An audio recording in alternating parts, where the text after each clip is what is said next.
Lekin nima keragi bor ekan bu e'lon? Bunisi o'chiq, bunisi o'chiq. Hammasi o'chiq. Qanaqa e'lon aka? Ha, ishda qanaqa e'lon bo'ladi? Akacha e'lonlar taxtasida bir necha raqam yozilgan. Birortasi ishlamayapti. Hammasi o'chiq. Aka hozir e'lon taxtasidan ish izlaydigan paytmi? Meni o'zim sizga ish topib beraman. O'tiring. Keling o'tiring aka. Hozir. Qarab. Mana qarang. Aka ukalarning ichiga shayton tushar. Yo'q, bu bo'lmaydi. Kino. Bu ningmasi? Sizga to'g'ri kelmasa kerak bu.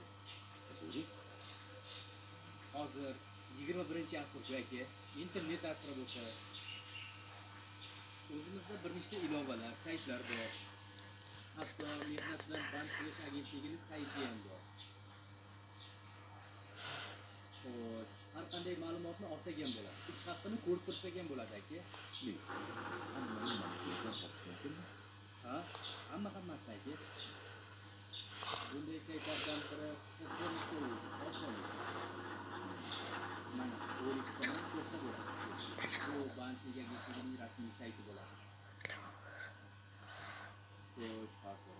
Ha, mana bu 11.uz sayti bo'ladi. Nima, hamma ma'lumotni Obunachilar lak bo'ladi. albatta, hammasi. Lak bosganlar uzoq buzun. Lak ko'payib ketsin iloyim. Mana shu og'an kinomiz zo'r chiqqan. Hamma ko'rsin. Tan tan tan.